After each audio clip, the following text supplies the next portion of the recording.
nonsense, the center, with your host, DC Radical One.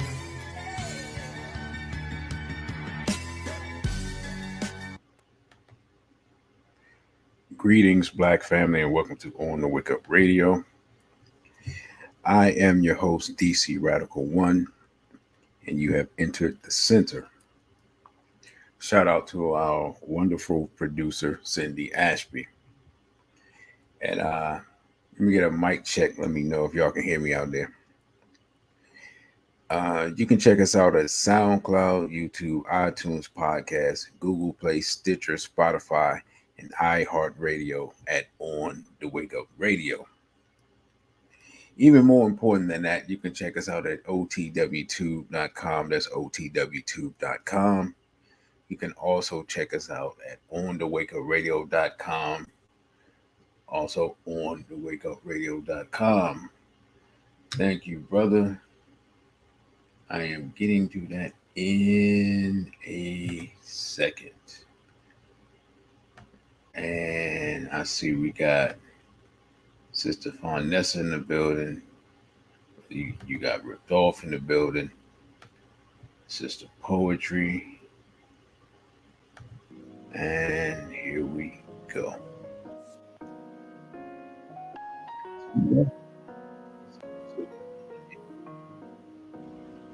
Let's see.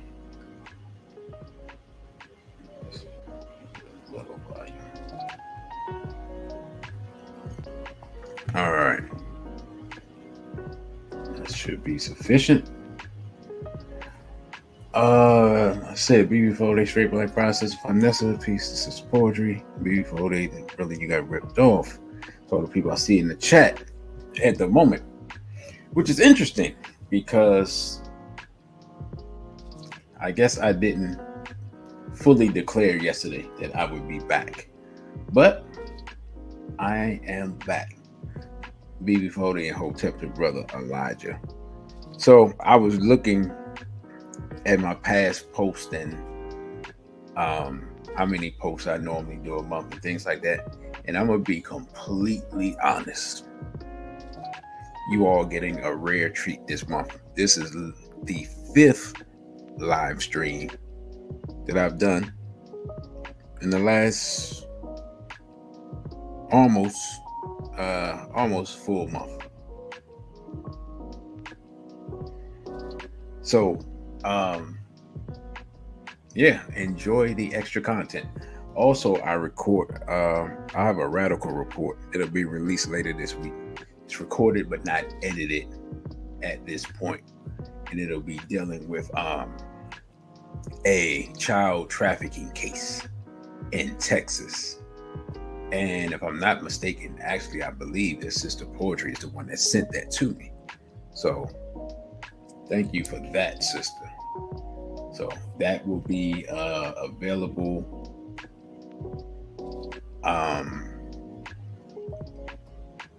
I'll probably post it tomorrow, so you can check that out. It is possible I may do another live stream tomorrow, but if not, then I will just post that tomorrow. If I do the live stream, then I will post it Thursday.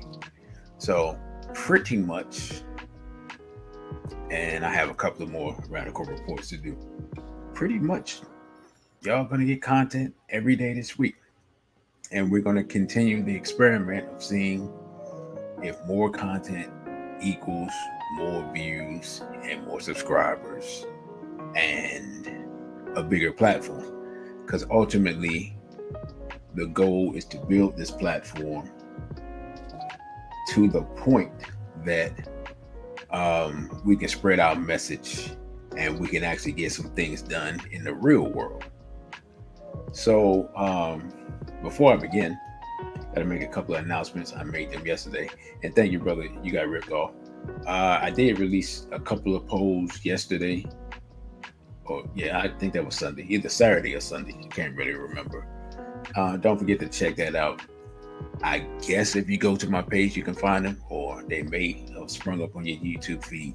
I'm still actually not sure. I how that actually works. So, you know what I'm saying, how that works on your end. I know how it works on my end. Brother, you got ripped off, got jokes says me being active is a a request to be banned. Well, we shall see. I mean, we got five live streams this month. I'm not sure how many radical reports we'll end up with, and I understand this is the actual end of the month, but I'm actually counting the month from when kind of started to get active, if you will. So yeah, 10 pieces of content in a 30-day period without getting banned.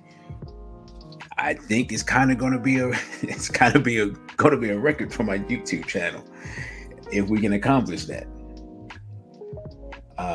Sister says, have I created a backup YouTube channel? I have not. Usually because I don't feel like going through the hassle, and usually when they take down something that's only a week, I normally wait it out longer than that, because the way it works is that they have an escalating punishment. So it goes 1 week, like a 1 week ban, a 2 week ban. Then once you get to the 2 week ban, it's kind of time to lay off. And then the bans, I think, are 3 months. So yeah, when you see me take those breaks, it's usually because I'm up to a 2 week ban, and I'm kind of at least wait the first month out. So I think they're 2 months. They may be 3 months. They get kind of severe. So I have not. But now I know that the biggest minefield as far as discussions is, of course, C-19 and anything related to that. That is, that's just basically, they don't want you to talk about that at all. Reading the guidelines again very carefully. It's like, oh, okay, they just want you to avoid this topic, all ways, shapes, and form. And that's probably how they went and retroactively, because I actually still have a warning, being candid and transparent. I have a community warning from the post that they took down that was up for 2 years, dealing with the gentleman that passed away early on in this whole situation. So yeah, so pretty much if you kind of avoid that, kind of okay. At least that's what it seems thus far. So we will go from there.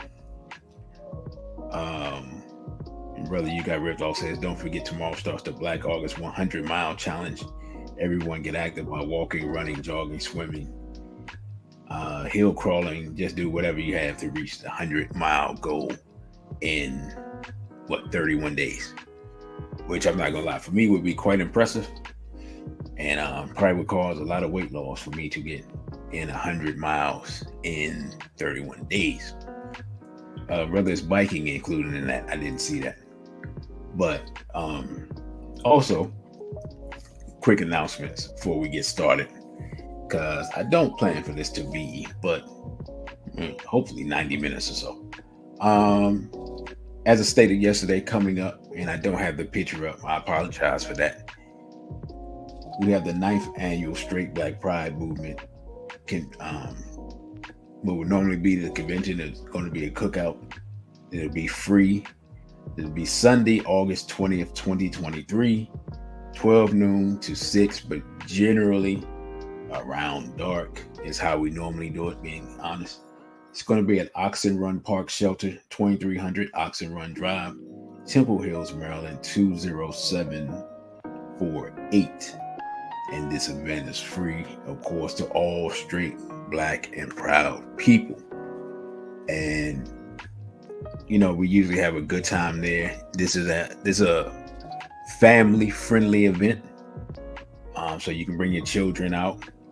We normally have, we always have brothers that are there that are on, securing the place, even if it don't look like they're securing the place.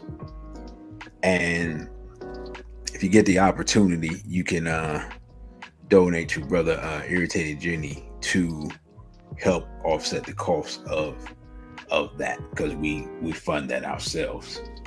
Also, speaking of funding stuff, the my annual subscription for this software that allows me to stream is coming up. So if you want to donate to that, you can donate $DC Radical 1. Also, you can follow me on Instagram at dc.radical1.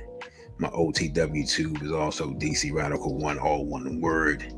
And of course, the email is dc.radical_1 at protonmail.com. Peace and blessings to Brother Crow and straight black pride to Lee Clinton. All right. So, and also, wait a minute. I forgot. Don't forget that as of right now, scheduled for this Sunday, and I think I'll try to get that post up by tomorrow at 8 p.m. Brother Genie will be visiting us here at the center to discuss the work he's been doing with Ask Him and any other things that we can come up with and you all can come up with. BB40 and Straight Black Pride to Brother Kevin. So Brother Genie should be here August 6th as of right now at 8 p.m. here at the center on the DC Radical 1 YouTube channel. So for those of you that had, and I don't see the gentleman here today, that had discussions about his meeting with David Duke and things like that, yeah, he'll be here. So you can ask him, and he has no problem answering those questions. Genie doesn't duck any wreck, as he likes to say. All right. So tonight's discussion is we're going to talk, and I know it's been raked over the coals and flipped over and done. We're going to talk about the Carlee Russell case and what it means for the greater Black community, especially Black women and girls. And I think we're all familiar with the case, but what I am going to do, I am going to read one article that is a timeline of everything, just as a refresher for everyone of what took place. Of course, is a young lady, I think she's a nursing student in Alabama. And it's funny, I was looking at a picture of her as I was going through pictures, just trying to put up a thumbnail, and she really facially resembles a friend of mine who, ironically enough, is also from Alabama. They just complexion wise, they don't look the same, but facial feature wise, Carlee Russell kind of reminds me of this person. And I was like, yeah, I need to call her and be like, what's up with your cousin? BB4ODA to a BB4ODA man. Yes, the smiling at the mugshot. We'll get to it. I think clout chasing and attention seeking is a big part of what's going on, and it's just a lot of that we see, especially with our younger people. Although, again, not all, because the lady pretended to win, I think it was the Powerball, and I'm not even sure what state that was, whatever state that the person recently won, and she was running around crying and acting like she had won, and she hadn't won anything. Brother, you got ripped off talking about Carlee Russell bikini thing. Yeah, I missed that. And if we go off on a tangent, from my understanding, her boyfriend obviously wasn't impressed by that, because he is, from my understanding, found someone or is looking for someone else. All right, so let's go over this timeline real quick. And this from CBS News. It says a timeline of the Carlee Russell case. What happened to the Alabama woman who purportedly disappeared for 2 days? And it says police investigators in Hoover, Alabama put together a timeline of the roughly 50 hours during which Carlee Nicole Russell, a 25-year-old nursing student, was purportedly missing after she called 911 last week from the side of a highway. We pretty much know exactly what took place from the time she left work until the 911 call, Hoover Police Chief Nick Dursis said at a news conference Wednesday. Russell briefly recounted her ordeal to investigators after she returned home on the night of Saturday, July 15th, 2 days after being reported missing. On July 24th, Russell released a statement through her lawyer admitting that she had made the story up. On July 28th, she was charged with 2 misdemeanors for falsely claiming she was kidnapped. Here's what we know so far. The days before Russell allegedly disappeared. Police on Wednesday listed some very strange online searches that Russell made in the days leading up to her disappearance. The search queries included: at 7:30 a.m. on July 11th, do you have to pay for an Amber Alert? Which, okay, that's interesting.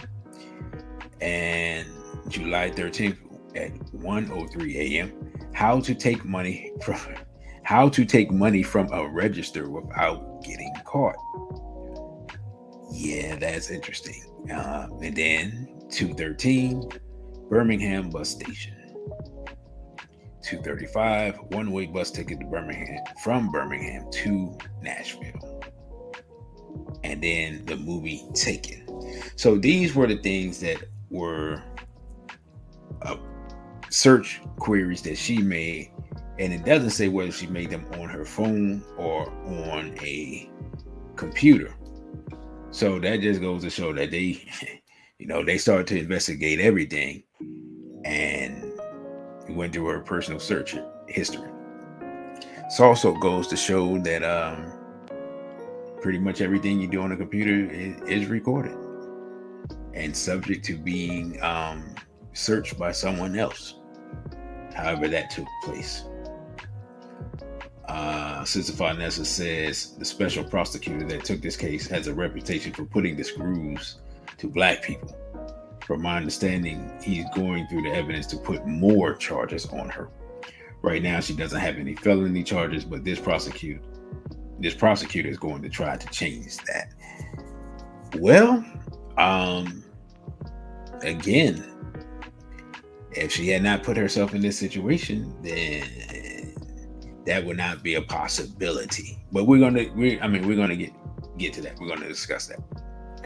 So it says before the 911 call Thursday, July 13th, 8:20 p.m., Russell left her workplace in Birmingham, about 10 miles from Hoover, at around 8:20 local time. Russell then ordered food from a nearby business at the Colonnade shopping mall and picked it up, police said. She stopped at a Target on Highway 280 to buy some granola bars and Cheez-Its. She stayed in the parking lot until 9:21, according to police. Granola bars and Cheez-Its. That's like road trip food. But then she called 911 9:34. Just after 9:30, Russell called 911 to report a toddler on the highway, saying she had stopped to check on the boy, police said.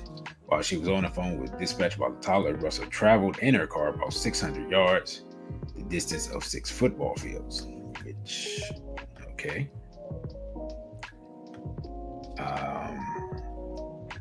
Let's see.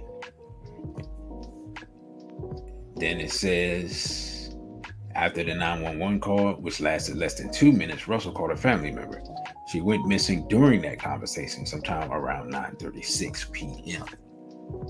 So that's interesting, because she didn't stay on the 911 call. And then she, I guess, pulled the host of pretending to be and making noise like she was being abducted while on the phone with a family member. It says the family member on the phone with Russell lost contact with her during the call, but the line remained open. Hoover Police Lieutenant Daniel Lowe said Talitha Russell, Carlee's mother, told reporters that her daughter was on the phone with her sister-in-law at the time her voice dropped out. Russell's mother then called the police and said Russell had been on the phone with a relative and that relative heard Russell scream. Hoover officers arrived on the scene within 5 minutes of being, that is impressive, within 5 minutes of being dispatched, police said. Russell was gone, but officers found her car, cell phone, wig, and purse. Her Apple Watch was in the bag. The snacks she had purchased at Target were not in the car or at the scene. So it was obvious that she left all the things by which she could be tracked, including her cell phone and her Apple Watch. And also, for believability, she snatched off her wig. So just in case, anyone would have suspected anything, she figured, if I snatch off my wig, they'll definitely think that I was abducted. Greetings to Sister Sandra. What up to Lord Vale? And BB4 Days Straight Black Friday, Spirit, Mind, Character, Soul. So that is a recap of the case up to the time she was missing.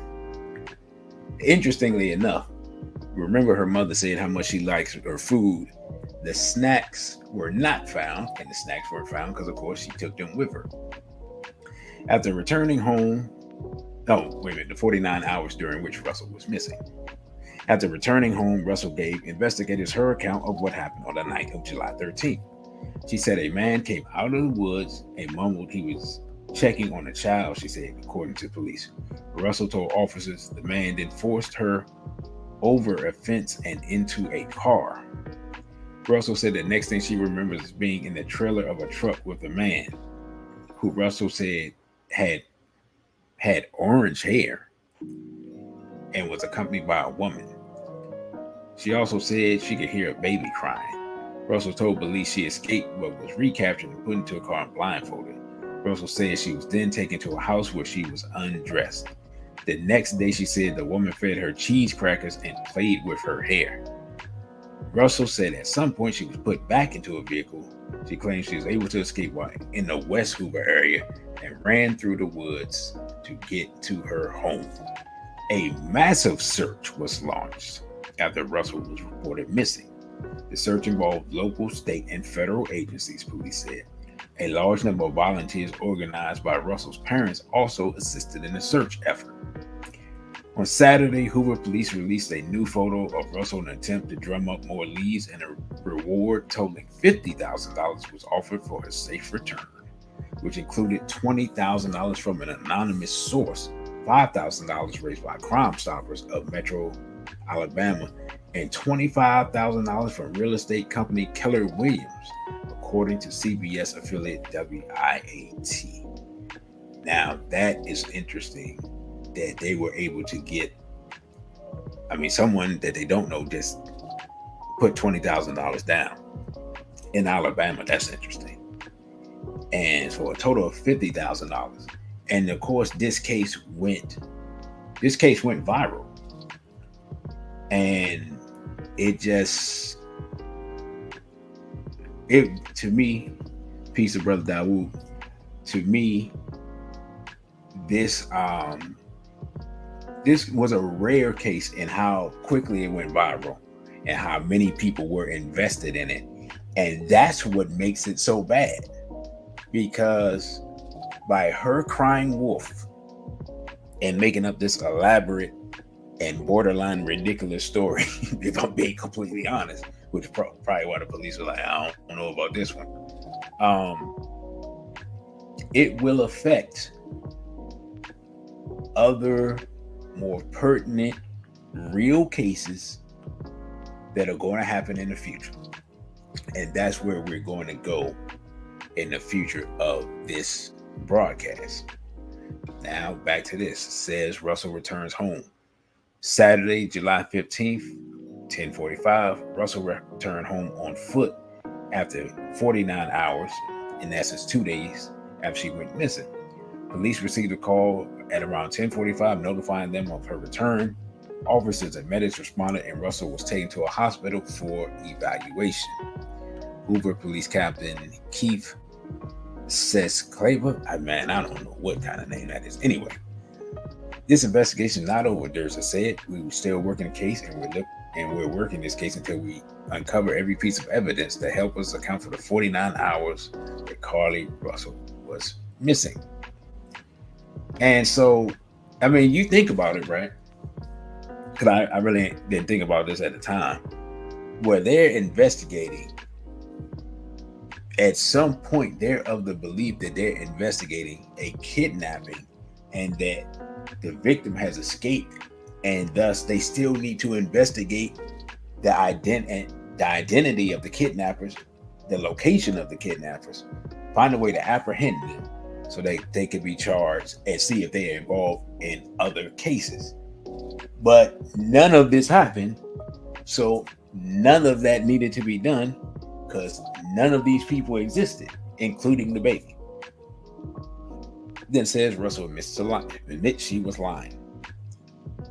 Monday, July 24th, Russell's lawyer emailed a statement to Hoover Police, which was read out by Hoover Police Chief Nick Dursey at a news conference.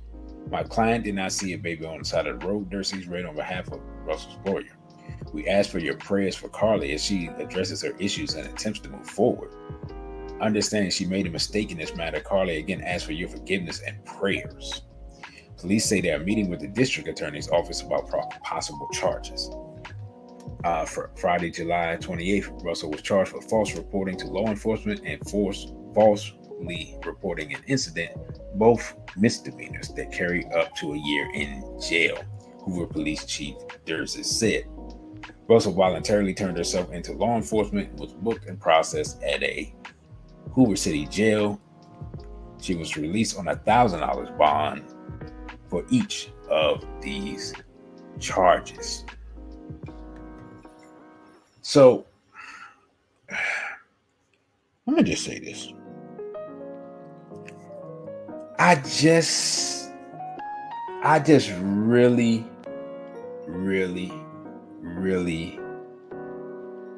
want someone to interview her and ask her, what in the you-know-what were you thinking? And why would you do something like this?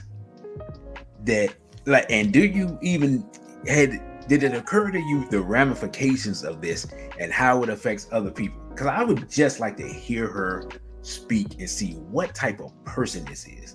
I know she's relatively young, but she's not that young. I mean, 25 is young, but it's not young enough to do something this stupid. There's something maybe a teenager would do, a child would do, maybe even a college student, maybe. I don't even really expect a college student to do it, to be honest. And with so many missing Black women in America, so much child sex trafficking going on around the world, I just want to know what possesses you to wake up and say, you know what, man, I need to get out of here.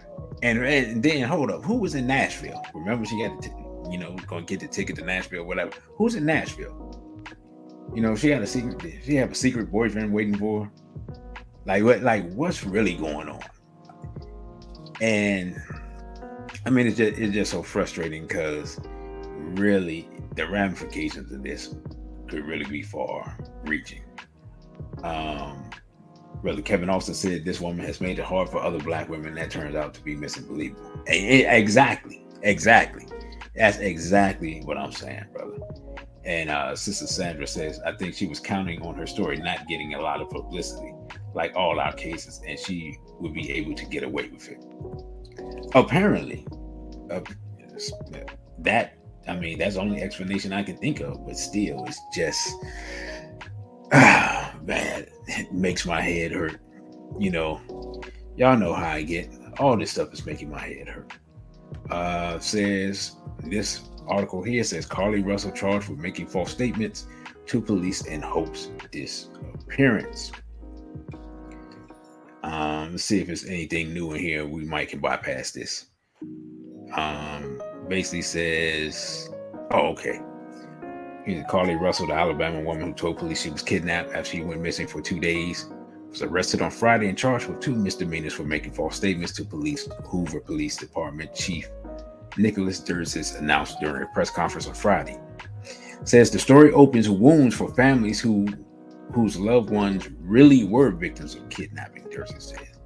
He added that he shares the frustration that Russell only charged with misdemeanors and said that he is calling on state legislation to add an enhancement to the law when somebody falsely reports a kidnapping or another violent crime. So this case has made it so that now they're going to try to pass legislation to make harsher penalties just based on her.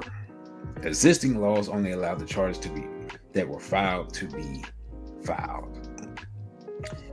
And as I sit here and look at this picture, I don't know if this is a picture of I'm embarrassed, hey, I'm famous. I don't know what's going on. I really can't. I want to say that's a little bit of embarrassment. Oh my God, I can't believe I caused all this confusion. But I don't know. I could be wrong. Says Russell was charged with 1 count of false reporting to law enforcement authorities and 1 count of falsely reporting the incident. Nurses said each charge is a misdemeanor with the $1,000 bond, and each is punishable with up to 1 year in prison and a potential $6,000 fine if she is convicted. 2 years in prison for this. 2 years in prison for disappearing for 2 nights. Yeah, that would stop a lot of people. So, I mean, we have that. The sister said, "Juicy Smollett all over again." And peace to Brother Bakari. Brother Bakari says, I guess he's talking to Brother Kevin. Okay, cool. Yeah, we don't need any more Juicy Smolletts, you know. I remember when the Juicy Smollett thing happened, and I told people it was a hoax before anything, before they really had finished the investigation, and I laid out why. And then later on, people were like, "Man, you was right. How'd you know?" I'm like, "Hey, man, the preponderance of the evidence, man. The preponderance of the evidence." So this next article we're gonna look at what happens when somebody does something, and we're gonna look at the beginning of the ramifications of it.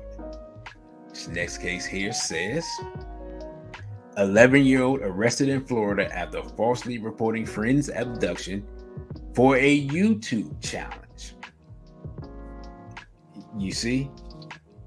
So we think that this stuff doesn't affect anybody, and immediately we see that now I hadn't heard of this YouTube challenge, but I just saw it and I was like, a YouTube challenge?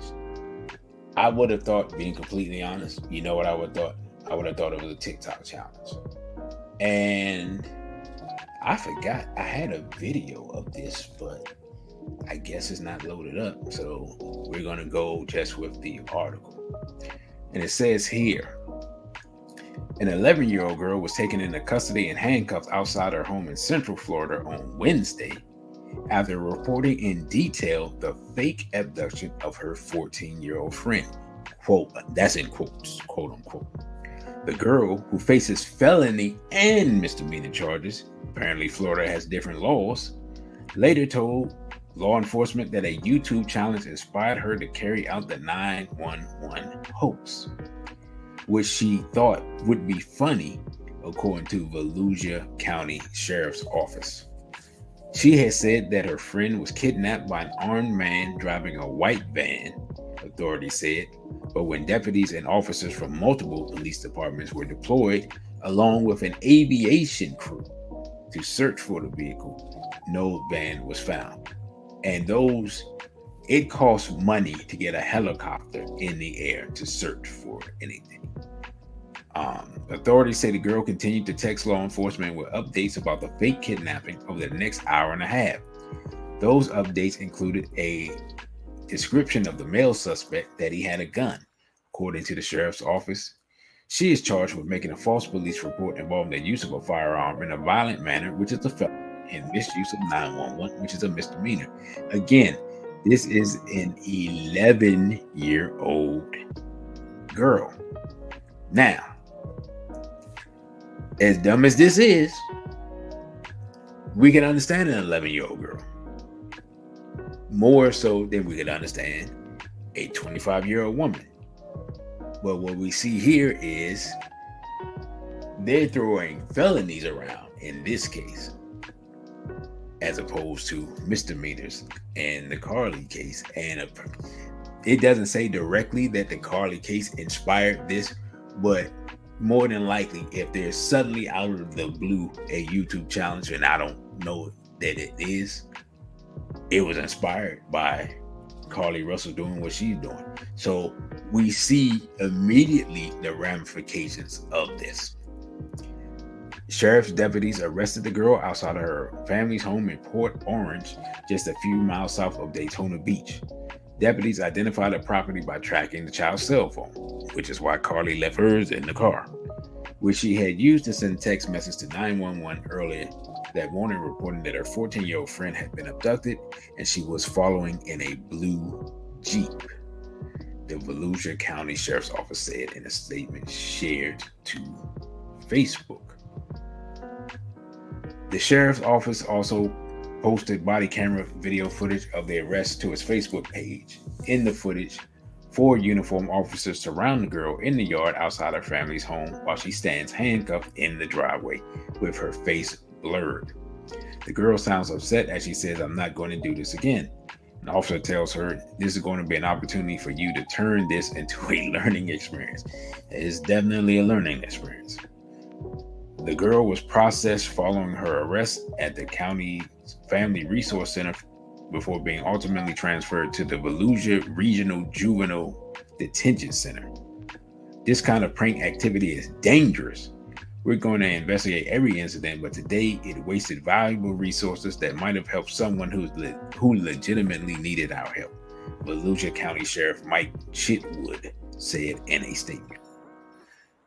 The Sheriff's Office said it plans to host 5 upcoming community forums over the next month to help parents protect their kids from internet dangers.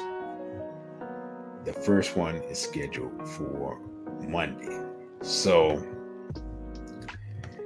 again, brothers and sisters, we see the ramifications.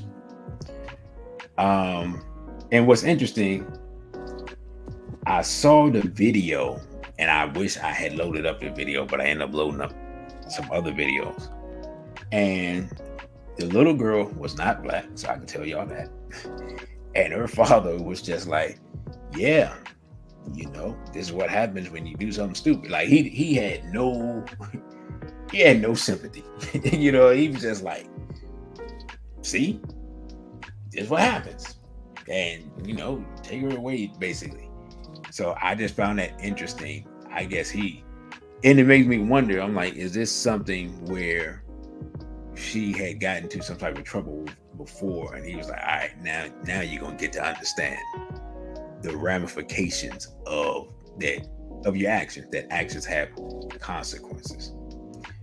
So again, we see how these things happen and how these things can spread.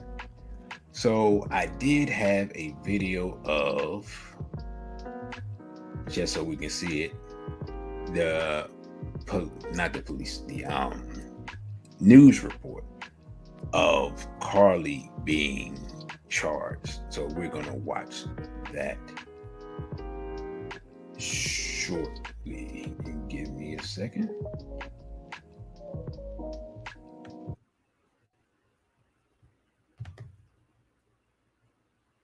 Nursing student who claimed she stopped to help a toddler she found on the side of the road, then saying she was kidnapped herself. Tonight, she's now facing criminal charges. So what really happened here? Here's ABC's Elwin Lopez.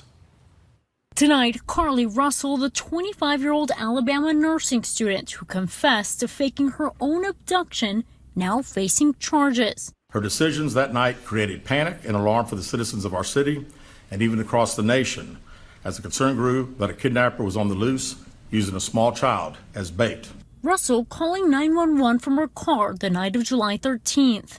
I am on Interstate 459, and there is a kid just walking by themselves. Do you mind staying and keeping an eye on them until we get there? Yeah, okay. Sure, yeah. But disappearing by the time police arrived. Police and volunteers handing out flyers searching the area. 49 hours later, Russell returning home, first claiming she was kidnapped and escaped, but ultimately admitting that she had made the whole thing up. The police chief reading a statement from Russell's attorney. There was no kidnapping. My client did not see a baby on the side of the road. My client apologizes for her actions to this community. And David, Russell has been charged with 2 misdemeanor counts for making false statements. Authorities say they spent countless hours and resources searching for her. The police chief there expressing his disappointment that the law did not allow for any additional charges. If convicted, she could face up to 2 years in prison. David? Elwin Lopez in Atlanta tonight. Elwin, thank you.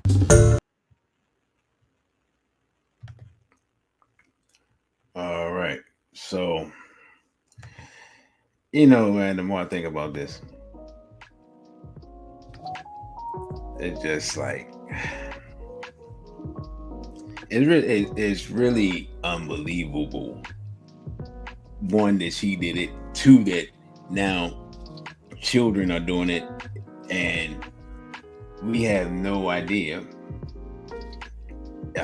how many other people will pull this prank. But I guess if people see the 11-year-old getting arrested and getting charged, then maybe, just maybe, people will, hopefully no one else does this. Hopefully no one else in any other city does this, because it's stupid. It's just plain and simple. It's stupid. There's no reason to do it. We don't need any more clout chasing.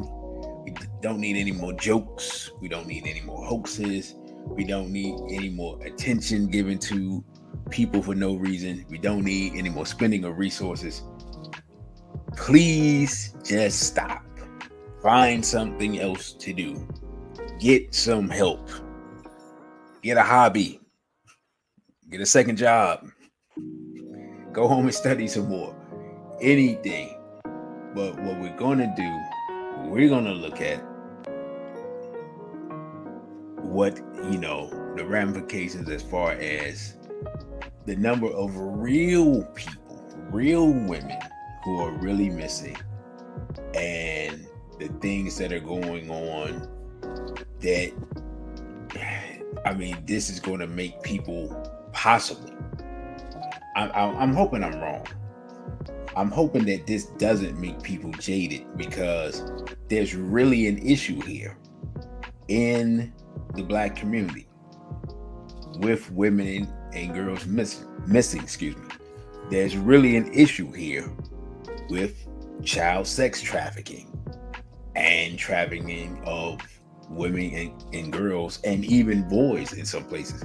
So this is really a problem that's really happening. And this case took all of the air out of that balloon, in my opinion. And let's see, Brother Dessalines, before they straight Black Friday, Brother Dessalines, he said the need for attention is real. Brother, apparently so. And Sister Sandra said her voice was too calm. Most people would have been speaking fast and loud and probably in shock at what they were seeing. Yeah, that's true. That's true. I agree with that. So what we're going to do next, I have missing person statistics. I believe it's for Black women and girls. And this is from the Black and Missing Foundation. They are a non-profit organization. They do a lot of good work. I follow their Instagram page, and I will often repost missing persons cases, especially in a local area, or some other case that just sometimes a case will just hit me. Sometimes just seeing the person, they'll remind me of someone, and I'll post it. And so this is says missing person statistics for 2022.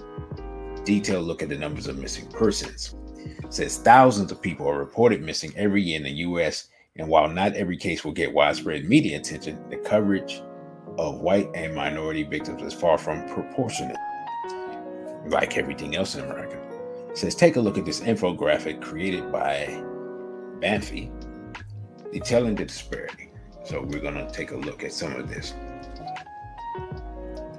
It says that Black and Missing in America, a look at the disparities in missing persons cases.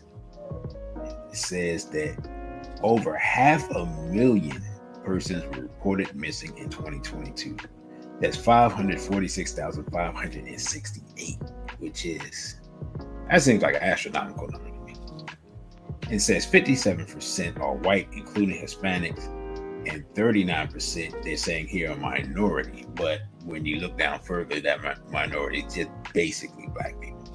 It says nearly 40% of missing persons are people of color, yet African Americans make up only 13% of the population. It says 3% were unknown. So knowing how we identify ourselves, they're probably taking in Black people and Black people who are mixed with other people into an account. But still, when you look at the population of being about 15%, but the number of missing persons being 40%, that is an extremely high number. And it says, why the disparity in media coverage? It says a lot of minority children are initially classified as runaways, and as a result, they do not receive an Amber Alert. So, and here's the thing with that. If the child is classified as a runaway, then that crucial time period, that window of finding someone and being on the trail of a kidnapper or the person who was responsible for the abduction, that goes away. The trail goes cold, and then it becomes infinitely harder to find the person than if, again, the resources are used and the authorities are alerted and they're dispatched immediately. So this shows why, again, what happened with Carlee was low-key extraordinary, the amount of resources and the swiftness to them paying attention and the national media and everything with the case. This isn't how these cases normally go, just plain and simple, right? And so what we see here is what normally happens, what we're reading right here. And what you normally get, you get different outcomes. But these are real cases and how the real cases really work. It says many minority adults are labeled as associated with criminal activity, gangs, and drugs. So I hadn't even really thought about that part. So yeah, I guess if they say you're a criminal, in essence, no one cares. And then it says desensitive to, yeah, y'all know what I'm trying to say. To believe that missing minorities living in impoverished conditions and crime is a regular part of their lives. So basically what they're saying is, hey man, no one cares. Let's be completely honest. And this part surprised me, because it says missing persons reported by gender is really 50-50. That part surprised me. But one thing I have been seeing in recent years is a growing number of Black males going missing. And unfortunately, and this is anecdotal, but from what I've seen, it's more often that the women are reported found safe than the men. The men are usually, if they're found, they're usually not found safe. You understand what I'm saying? A lot of times the men they're found deceased. So that is, that's unfortunate. But I was surprised by the breakdown here. Then it says breakdown based on age and race. Under 18, 54% white Hispanic, 39% African American, and 4% Asian and Indian, and 4% were unknown. And it says 153,374, the total number of missing persons of color under the age of 18. This is African American, Asian, and Indian. So it says in 2022, 214,582 persons of color were reported missing. Of that group, 153,374 were under the age of 18, yet missing minority children are grossly underreported. So, as we see here, this is a real problem. And what I'm going to do is I'm going to load up a video that we have of a politician in California who's looking for a way to address this issue of missing women and girls. And he has a proposal that I think we will find interesting, and that if they're able to get it implemented, although the political will to get this done now may dissipate, but if he can get it implemented, maybe it can be spread around the country. So we're going to check that out now. What's called an Ebony Alert system. This is to help find missing Black women and girls. The system would be similar to the Amber Silver alerts already used in this state. This is some 30% of missing women in 2020 were Black, despite making up less than 15% of the general female population. State Senator from Los Angeles, Stephen Bradford, who serves as vice chair of the California Legislative Black Caucus, introduced the Ebony Alert legislation, and you see him there. He joins me now with more. Senator Bradford, thanks so much for your time tonight. My first question is simply, why does California need this? I think evidence has shown that African-American young girls and women are ignored. The resources are not committed to the same level as their counterparts when they come up missing, be it young women from 12 to 25. And many times you never hear anything about that, be it in the media, and the law enforcement doesn't commit the same level of resources. So this is based on the Amber Alert, a little more broadly designed to look for young African Americans from 12 to 25 who come up missing, and making sure that they come home safely just like anyone else. Yeah, because CHP is in charge of activating the Amber Alerts. You have to meet a certain criteria for one of these alerts to, in fact, be activated. Some of the criteria include that an abduction has to have been occurred. You can be taken by someone you know, of course, a guardian. So do you have the same criteria? Here's, as we look at the guidelines for issuing an Amber Alert, would the Ebony Alert follow these same criteria?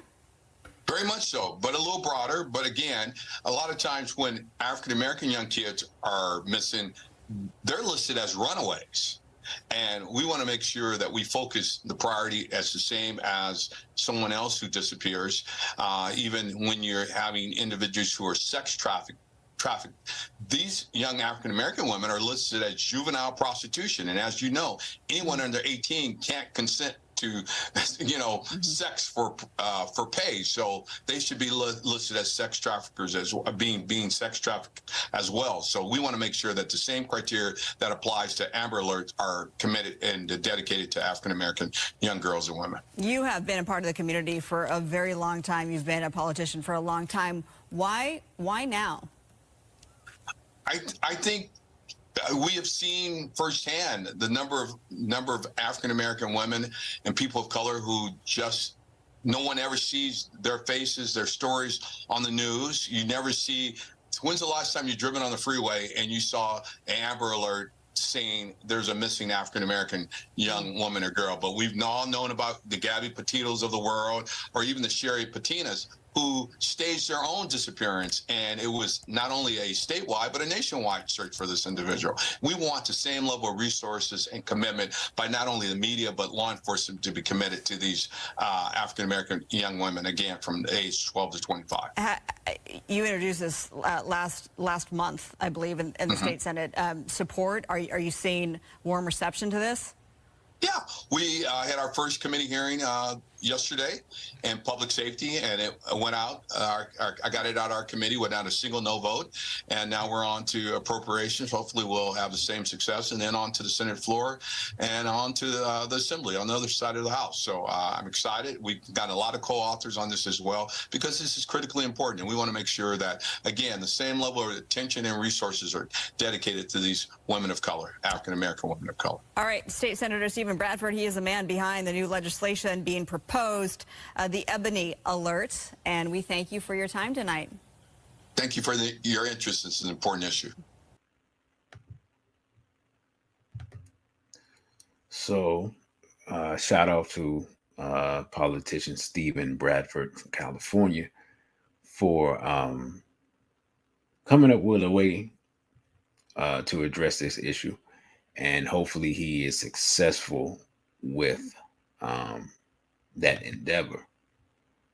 So next we're going to look at NPR article. And this is from a couple of years ago. It says tens of thousands of Black women vanish each year.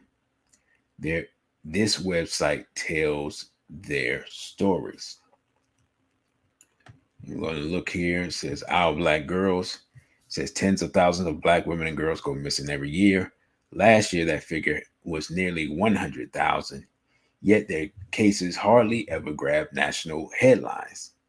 A journalist in California is doing what she can to try to change that by telling as many of the stories as she can and hopefully helping them get the justice they deserve. Our Black Girls centers on the often untold stories of Black girls and women who have gone missing or, in some cases, were found deceased under mysterious circumstances. Launched by journalist and activist Erica Marie Rivers in 2018, the website is a one-woman show. Rivers spends her nights combing missing persons databases, archived news footage, old articles, and whatever other information she can find to piece together these stories. And she does all of this after her day job, which is impressive. Rivers, 39, has worked in entertainment journalism for more than a decade. For her regular job at a music news website, she works in evening shift from 4 p.m. to midnight, but her nights don't end there. After she finishes her first job, she dives into her second, often working on stories for Our Black Girls well into the morning in reality. Since the website's inception 3 years ago, Rivers has published an article roughly every other day. It's a grueling schedule, but she keeps it up because, as she explains, she could easily be one of the missing girls and women. Anyone could. And so many of the stories that Rivers writes about, the victims are walking down the street, or they're going to the store, or they'll be right back and they just disappear. It could happen to me at any time, she says. And I know that there are a lot of stories like that about girls and women who look like me. So why am I not seeing them as much as I'm seeing everything else? And then it became, why am I waiting for someone else to pick up this banner when I'm the one who's passionate about it? There are other blogs and organizations that focus on missing Black people, but as River says, I can do it, and that's the point. And this is a picture of her. I hope you all can see that. This is a nice looking sister. Each post on River's site chronicles the story of how a Black woman went missing and provides a fuller picture of who she is and how much she is loved based on information from family and friends. Sometimes victims' loved ones will reach out to Rivers to express their gratitude at seeing the posts. Often they're frustrated by the local police department's lack of action and are just grateful that someone somewhere has noticed and cares. Other people reach out because they're surprised they never heard of a case, even though it's something that happened right in their own town. On one occasion, Rivers wrote about a man who had murdered an entire family. Wow. And the daughter of a woman killed by the same man in a separate incident reached out to her, hoping she would share her mother's story as well. Rivers hopes that publicizing these stories will reignite interest and authorities will be forced to take another look. I don't want to be just the latest person who writes about these girls and these women, she says. I want there to be an end to their story or an end to this chapter, whether we find out what happened, whether somebody gets justice, whatever it is. I have to commend her for this. This is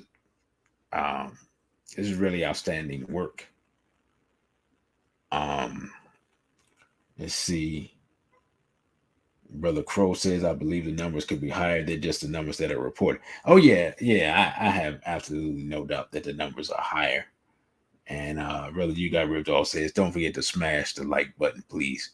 Yeah, please be sure to like, share, and subscribe and spread the message of what we're doing here. And Sister Spirit Mind Character. So you say Truth Be Told. Is that a TV show? Because I don't have Apple TV. So could you give me some details on what that is? Because I'm not familiar with that at all. It says the media ignores missing Black and Indigenous women. Let me stop right here for a second. I am tired of our people and our issues and the things that we go through being lumped in with any other group. I understand why people do it, but we just have to focus on us and our issues and solve them to the best of our ability. And if other people want to help to do that, we greatly appreciate that, and we accept the help if there are no conditions involved. But having our issues lumped in with other people, it's just kind of irritating because it happens so much. Says Black girls and women go missing at high rates, but that isn't reflected in the news coverage of missing persons cases. In 2020, of the 268,884 girls and women who were reported missing, 90,333, or nearly 34% of them were Black, according to the National Crime Information Center. Meanwhile, Black girls and women account for only 15% of the U.S. female population, according to census data. In contrast, white girls and women, which includes those who identify as Hispanic, made up 59% of the missing, while accounting for 75% of the overall female population. In light of these numbers, the disproportionate media attention on missing white girls and women is glaring, often described as missing white woman syndrome. The term most recently made headlines when MSNBC host Joy Reid discussed the Gabby Petito case, which is weird because I don't remember this, but apparently it was a big deal. I just ignored. I just missed it. Petito was reported missing after her boyfriend returned from a cross-country trip without her. Her case attracted nationwide attention, but put a spotlight on the harsh reality that people and other demographic groups don't receive the same attention when they vanish. Authorities converged in Wyoming to search for Petito and found her remains at a national park. In the same state, more than 400 indigenous girls and women went missing between 2011 and 2020, according to a state report. Okay, no, I do remember that. I'm gonna be honest. I get confused. Sometimes I watch those crime shows, and to be honest, there are so many cases where white men, especially, but sometimes white women do it to white men, where they killed their loved one and leave them off the side of a bridge or a creek or whatever. So, I just got confused for a moment. I was just like, yeah. So,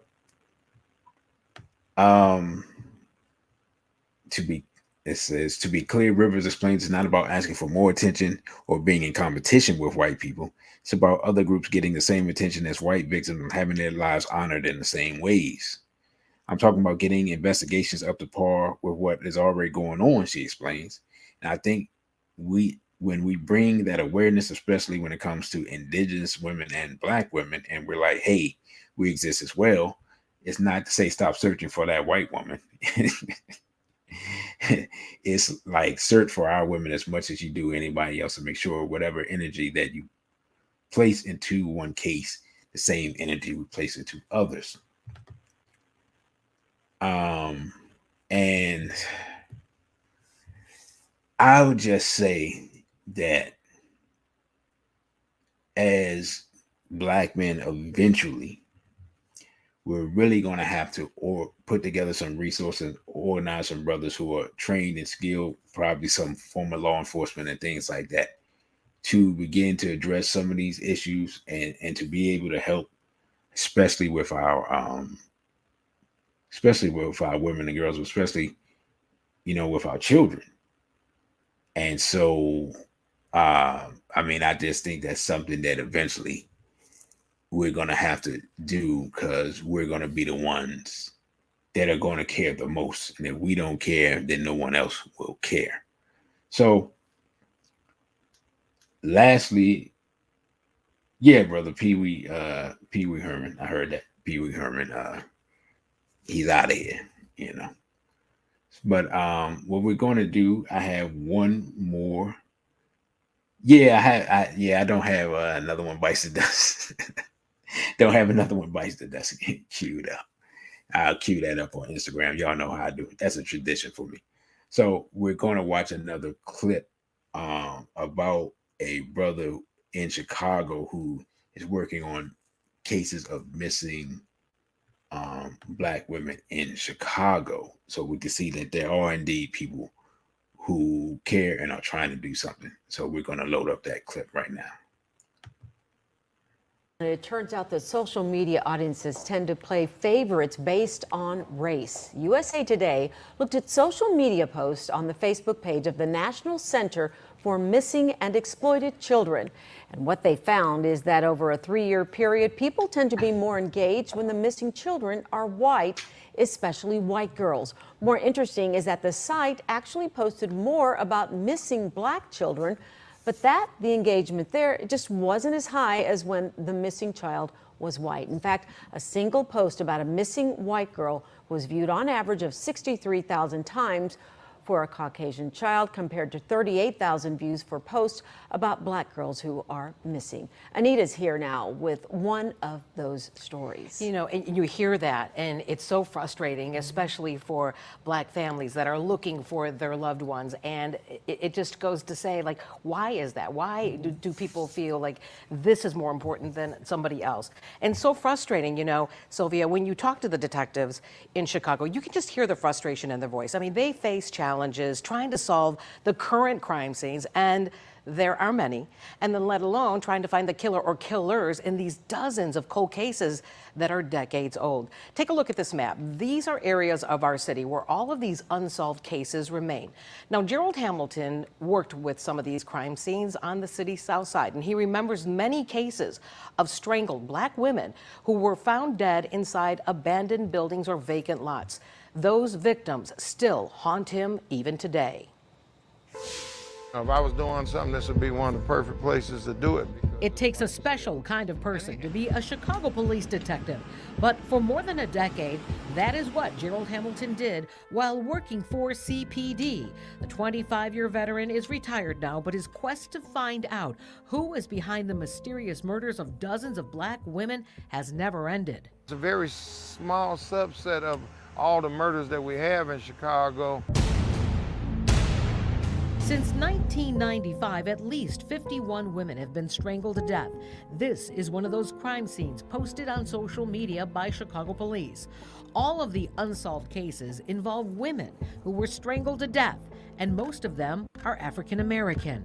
Most of them were found in abandoned buildings or vacant lots like this one, where the body of 21-year-old Teresa Bunn was found. Hamilton says she was strangled, stripped naked, and stuffed underneath a pile of garbage that had been set on fire. Even more tragic, Bunn was 8 months pregnant. How could 51 women or, a number of people come up missing or dead and this or that?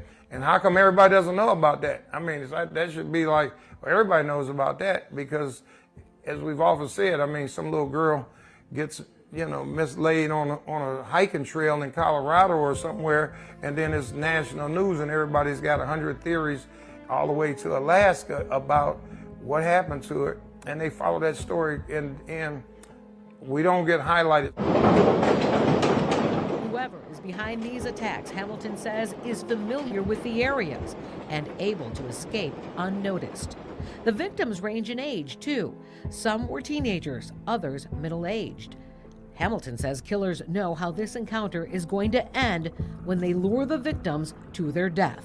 It's one thing like, hey, I've got an urge and I'll just run up and strangle somebody, kill somebody and run away. That's not this. This is, a person that's, stalking these people. And some of the people willingly go in there. Obviously, they don't know they're going to be strangled and killed and stuff. They may go in there under the guidelines of the person saying, hey, we're going to go up in here and party together or something. And that happens. His mindset is, you're going to be the 12th person that, that I'm going to kill.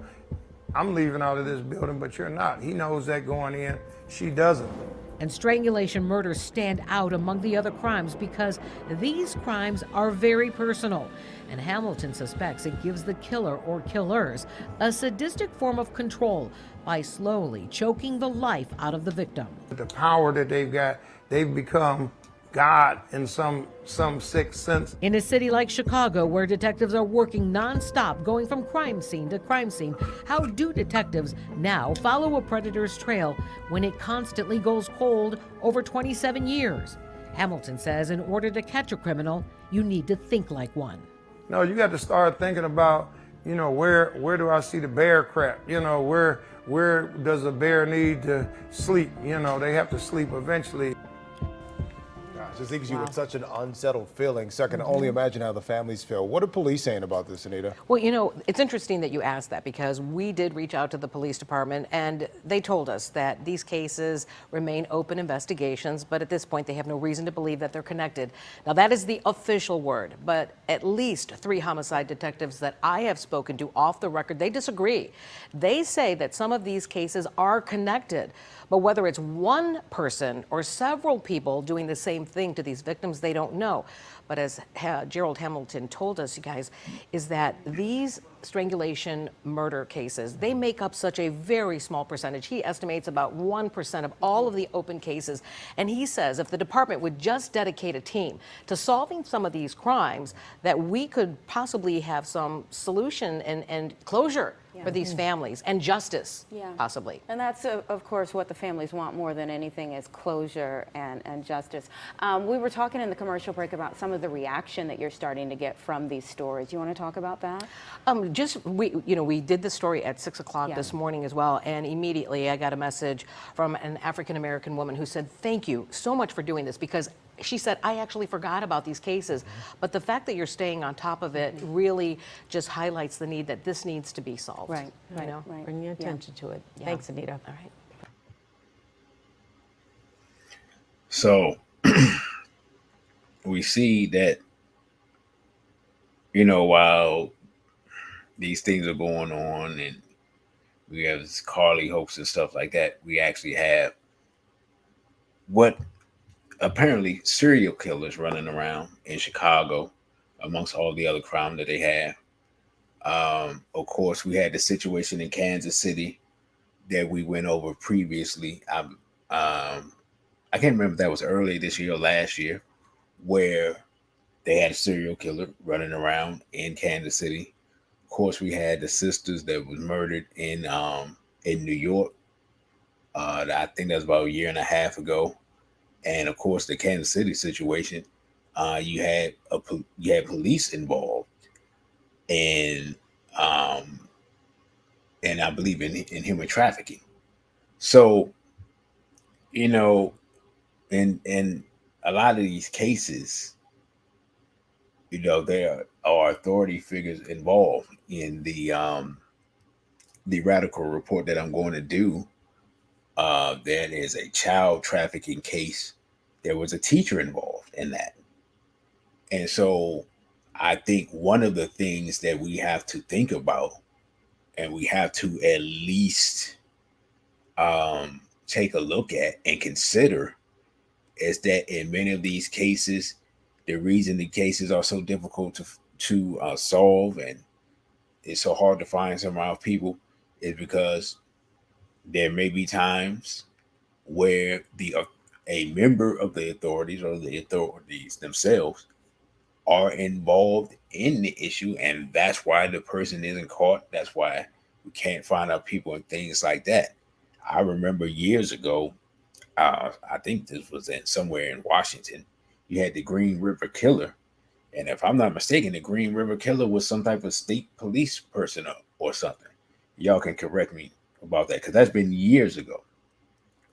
And as Brother You Got Ripped Off is saying here, if you get a chance to get Brother Genie's Pizzagate lecture, Brother Genie had talked about child sex trafficking. He's talked about organ harvesting. He talked about these things 6-7 years ago. And we're seeing these things, and more people are talking about it now than before. If I get a chance, I plan to go to see I think it was Sounds of Freedom, I believe, the movie about child trafficking. If I get a chance to see that this week, I will do a movie review on that. I heard that was very good, but I haven't had a chance to see it. If anyone has seen it, just let me know if you've seen it and what you thought about that. But as we see here, as we started with a case that was a hoax, we see that we have real issues and real people who are really disappearing, and families that are suffering. So we're going to finish this article on Miss Rivers. We're going to go back to this real quick. It says, Rivers isn't the only one trying to highlight these cases. 2 Black women founded the Black and Missing Foundation in 2008 to bring attention to the thousands of Black people who go missing every day in the United States. And podcasts like Crime Noir, Black Girl Gone, and Black Girl Missing are working tirelessly to honor these stories as well. Well, Brother You Got Ripped Off didn't even remind me that, hey, you don't have any music going. So let me take care of that. My bad. But so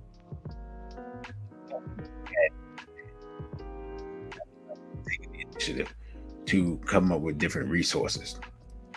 Says there is power in forming community. River says we really are our sister's keeper. For others who want to be a part of the solution, River suggests staying informed on what's happening, especially in your own community, and sharing the information that you do see. That can be retweeting a missing persons alert or sharing it on Facebook and our ad or other social media. Contact your local news organizations and investigative agencies and ask for updates. You can also support those who are doing the work through blogs and podcasts, as well as via Instagram accounts, Facebook groups dedicated to keeping our people informed on the cases of missing Black girls and women. However, Rivers warns against sensationalizing someone's real life tragedy and ever-present risks in the true crime community. I concur with her on that. It says, remember that these were actual, and are, because sometimes they find people, actual human beings with families and with hopes and dreams and purpose. These are real people that laugh, cry, smile, and did not expect to not see tomorrow, did not expect to vanish off the face of the earth. And I want to make sure they are respected and honored. Every post on our Black girls ends the same. She is our sister and her life matters. And that is something that must be remembered. I concur with her on that assessment. And so what I wanted to do here is lastly, just look at a little bit of information that was talking about global trafficking and the numbers.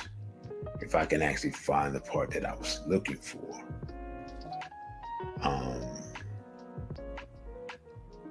Says here, hold on. Let me go back up. Let me start it. Says trafficking victims in the United States come from diverse backgrounds and include both U.S. citizens and foreign nationals.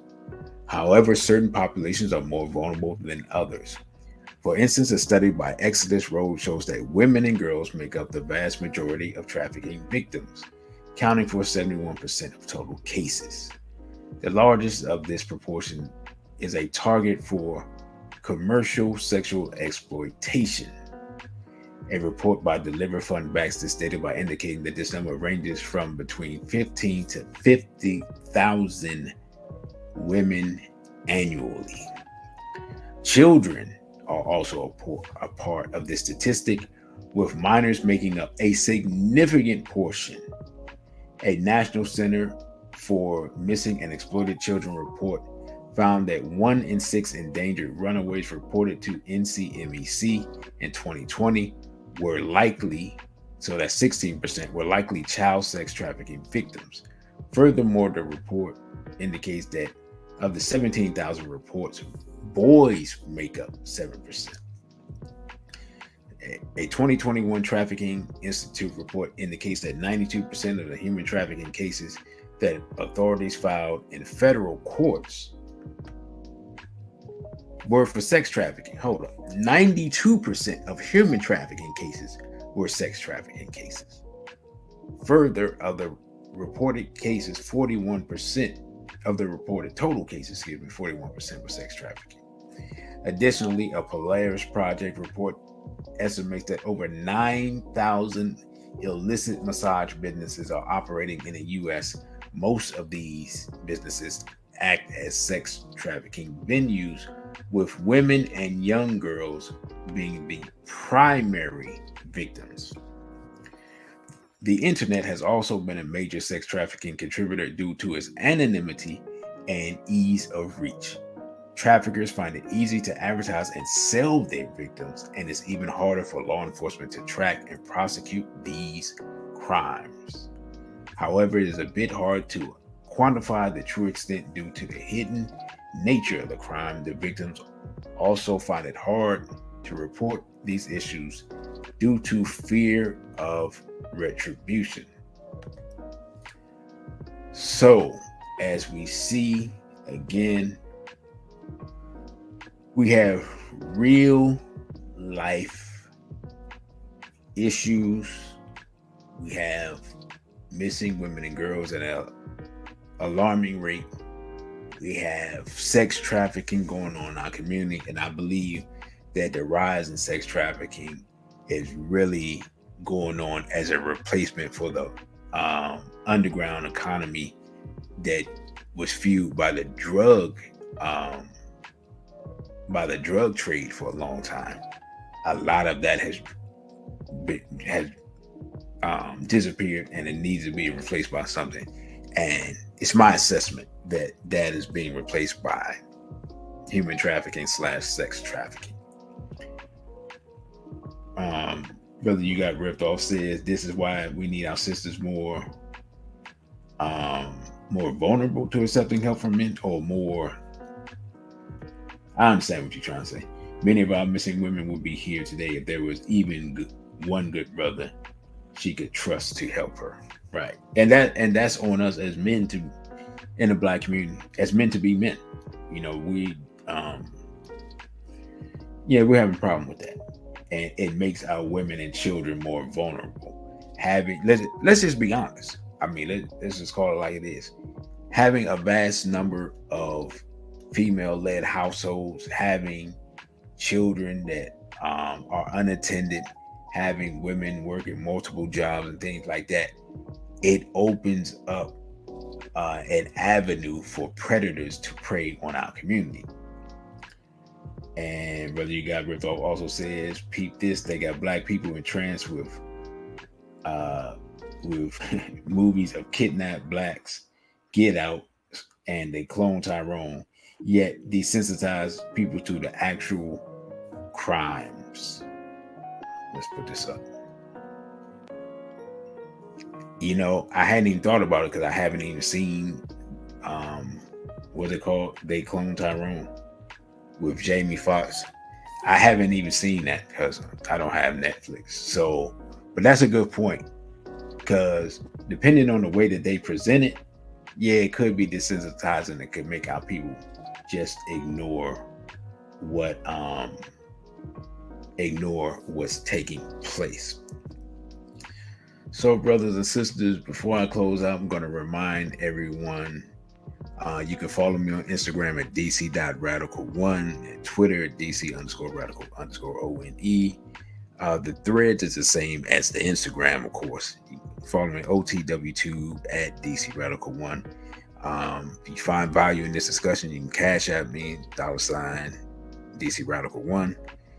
This, of course, the YouTube, the email, dc.radical_1@protonmail.com. And don't forget, we have Brother Genie on. We plan to have Brother Genie on this Sunday, August 6th. And the Straight Black Pride Cookout is Sunday, August 20th. And let me just check and make sure, from 12 to 6. Make sure that's the right information. Oxen Run Park Shelter, 2300 Oxen Run Drive, Temple Hills, Maryland, 20746. This event is free to all straight, black, and proud people. So, brothers and sisters, I thank you all for listening. Don't forget to like, share, and subscribe. And, you know, whatever you can to really look out for the people in your community. Whatever we can do to really help solve this problem of missing black women and girls, and let us not be the ones who become jaded because of situations like Carlee Russell, who I don't know, man. It's disturbed or clout chasing, or I don't know what was happening with that, but let us not feed into that and become so jaded that we ignore the plight of our people and our community. Because the reality of the situation is this: if we cared more about each other as black men and black women, and if there was a better relationship between black men and black women, and black women were more amenable to falling under the guidance of black men, this problem would not be as large as it is. And that reminds me, that I forgot. I still plan to, that would be 2 weeks from, I guess that would be August 12th. I still want to have a show on August 12th with a panel of sisters so we can discuss some of the issues between black men and black women. I have not, of course, as of yet, posted that on Instagram, but I will. And if anyone is interested, they can email me at dc.radical_1@protonmail.com. So with that, again, I thank you all for listening. And, share this show, and don't forget to go through the page, check out some of the polls, check out some of the other shows, and just support us as we continue on with our quest to get monetized or get deleted trying.